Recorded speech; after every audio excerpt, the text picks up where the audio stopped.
चलो एक्सरसाइज 2.2 के पहले क्वेश्चन के 5वें और 6वें सवाल इनको हम देखते हैं। इसके शून्यक हमको पता करना है और शून्यकों के बीच संबंध ज्ञात करना है। तो इसको हमने मान लिया बराबर शून्य। टी स्क्वायर बराबर हमको मिला यहाँ पे 15 और टी बराबर रूट 15, यहाँ प्लस और माइनस का, ये दोनों एक बार प्लस है और एक बार माइनस में ले सकते हैं हम, ठीक है, क्योंकि स्क्वायर रूट निकला ना। तो हमको t बराबर क्या मिला, रूट 15 और माइनस रूट 15, ठीक है। तो ये मूल पहला हो गया अल्फा और ये दूसरा बीटा, ठीक है। या तो इसी को T1 या T2 लिख दो, वो भी चलेगा। और हमको इनके बीच संबंध ज्ञात करना है। तो मूलों का योगफल अल्फा इंटू ए अल्फा प्लस बीटा बराबर क्या होगा, वही माइनस बी अपॉन ए। अब पहले तो हमको ए और बी और सी के मान पता होना चाहिए, नहीं तो इन्हीं को जोड़ दो सीधा, रूट 15 प्लस माइनस रूट 15।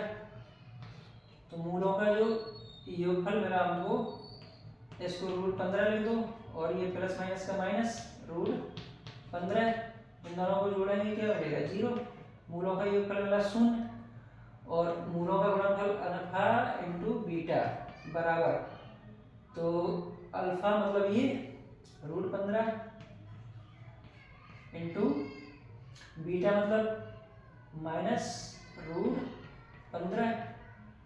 तो इन दोनों का मल्टीप्लाई करेंगे क्या मिलेगा, माइनस रूट 15 इंटू रूट 15 क्या हो जाएगा, माइनस 15, ठीक है। ऐसा भी हो जाएगा, ओके। अब थोड़ा सा कुछ डिफर लग रहा होगा। अब डिफर कैसे लग रहा होगा, ये माइनस 15 आ गया है ना, अल्फा इंटू बीटा, वो कैसे आ गया, वो देखो कैसे आ गया, ऐसे आ गया। इसको हम अगर उसी समीकरण से, किससे, द्विघात समीकरण का जो सार्वजनिक दिखाने के लिए, जो याद रखने के लिए फॉर्मूला है या उसको दिखाने के लिए समीकरण है, उसको हम इस तरीके से लिख सकते हैं, A X square plus B X plus C बराबर 0। तो इसकी इससे तुलना करें, इधर एक्स स्क्वायर, एक्स की जगह पे इसमें टी है, तो हम ए बराबर कितना लिखेंगे, 1। तो वही चीज ए बराबर कितना हो जाएगा 1 और बी बराबर कितना हो जाएगा, बी बराबर एक्स की गुणा में इधर कुछ नहीं है 0 है, और सी बराबर क्या हो जाएगा, माइनस का 15, ठीक है। अब हमको पता है मूलों का योगफल जो होता है, मूलों का योगफल यानी अल्फा प्लस बीटा बराबर पता है माइनस बी अपॉन ए। तो यहाँ पे b की वैल्यू क्या है 0, माइनस का 0 बटा ए तो वही है 1, क्या मिला हमको 0, ठीक है। फिर वही अल्फा इंटू बीटा क्या होता है c अपॉन ए। अब c की वैल्यू कितनी है, माइनस 15 अपॉन ए का मतलब 1, तो हमको क्या मिला, बराबर में क्या मिला, माइनस 15, ठीक है। तो ये तो हमको गुणनफल मिल गया माइनस 15 और ये मिला हमको योगफल 0, जो कि यहाँ भी मिला योगफल 0 और गुणनफल माइनस 15, ठीक है। तो इस क्वेश्चन का सॉल्यूशन ये हो गया, ठीक। मूल हमको पता चल गए और मूलों के भी बीच संबंध भी पता चल गया। अब हम इस क्वेश्चन को देखते हैं। ठीक है, इस क्वेश्चन के लिए वही हमें क्या करना है, इसकी तुलना हम किस समीकरण से करें? देखो इससे भी कर सकते हैं, a x² plus bx plus c बराबर 0 से। ठीक है, तो a बराबर 3, b बराबर -1 और c बराबर -4। तो मूलों का योगफल, फॉर्मूला वही अल्फा प्लस बीटा बराबर -b अपॉन a बराबर -b मतलब माइनस ये -1 अपॉन a का मतलब 3। तो हमें क्या मिला, माइनस माइनस प्लस हो जाएगा 1/3। ये मिला हमें मूलों का योगफल। और मूलों का गुणनफल अल्फा इंटू बीटा बराबर c अपॉन a। c की वैल्यू क्या होती है, ये लिखिए -4 अपॉन a मतलब 3। तो ये हो गया मूलों का गुणनफल। ठीक है, मूलों का योगफल ये, मूलों का गुणनफल ये, यानी कि इसके जो शून्यक हैं, शून्य करने वालों का योगफल ये मिला, शून्य करने वालों का गुणनफल ये मिला। ठीक है, दूसरा तरीका वही, कौन सा, फैक्टराइजेशन। फैक्टर करके कैसे, ऐसे 3x² माइनस x माइनस 4 बराबर 0 मान लिया। अब 3 और 4 का गुणा 3 चौका 12, तो इसको हम लिखेंगे 3x² माइनस, और 4 में से 3 गया, कितना बचा, इसके गुणा में 1 है ना, तो हमको 1 बनाना है। 4 में से 3 चला गया, यहाँ पे 4 - 3 लिख दिया इस 1 की जगह पे, और ये वाला x ये लिखा, माइनस का 4 ये बराबर 0। इसमें देखो 3x² माइनस, अंदर गुणा कर दो, x का भी गुणा करो, -4x और माइनस माइनस का प्लस 3x - 4 बराबर 0। और ये 4 पद हो गए।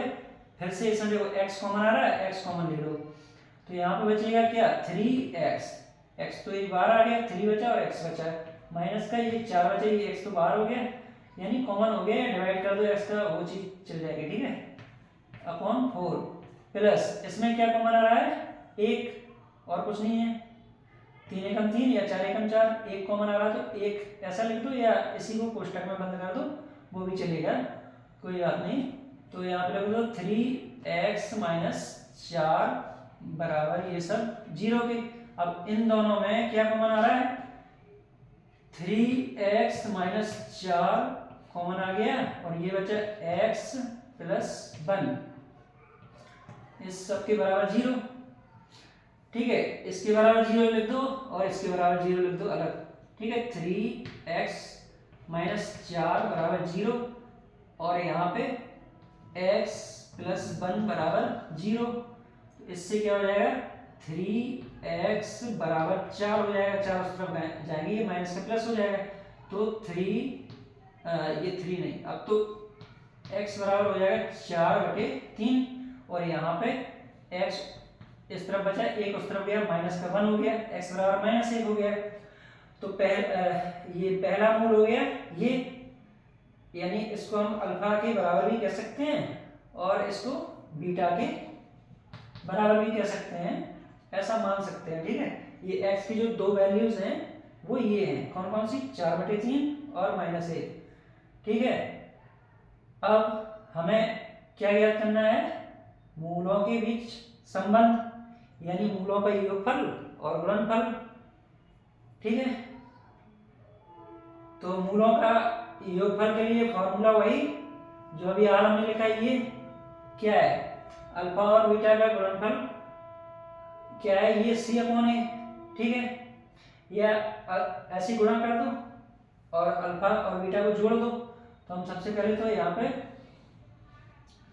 मूलों का योगफल यहाँ पे लिखते हैं, यानी कि पहला मूल ये 4, योगफल मतलब अल्फा प्लस बीटा, यानी 4/3 प्लस ये प्लस -1 है ना, और ये हो जाएगा क्या, 4/3 - 1, 3 एकम 3 4 माइनस 3 डिवाइड बाई 3, 4 में से 3 गया 1/3।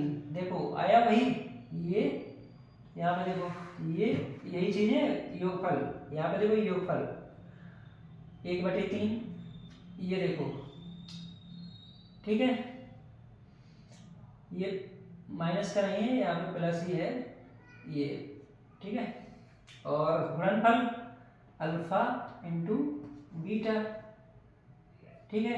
अल्फा क्या है 4/3, यानी पहला मूल, और दूसरा मूल ये गुणनफल -1, 4 एकम 4, ये वाला माइनस का प्लस माइनस का माइनस हो जाएगा, और बटे 3, देखो 4/3 इधर भी आया था गुणनफल में -4/3, ये भी -4/3, तो समझ में आ गया होगा वैसे। अल्फा इंटू बीटा बराबर -4/3, तो ये मूलों के बीच संबंध हमको पता चल गया है। हालांकि इनको लिखना पड़ेगा आपको बीच में कुछ लाइनें, इंग्लिश में या हिंदी में, जो भी चाहो उस भाषा का उपयोग कर सकते हो, ठीक है। ये इसको द्विघात बहुपद को 2 डायमेंशनल पॉलिनोमियल भी बोल सकते हैं, और ये केवल बहुपद यानी पॉलिनोमियल, केवल वो तो चैप्टर का नाम है, ठीक है। लाइक शेयर सब्सक्राइब जो भी करना चाहो कर देना, ठीक है। अब अगले वीडियो को देखेंगे बाद में, ओके।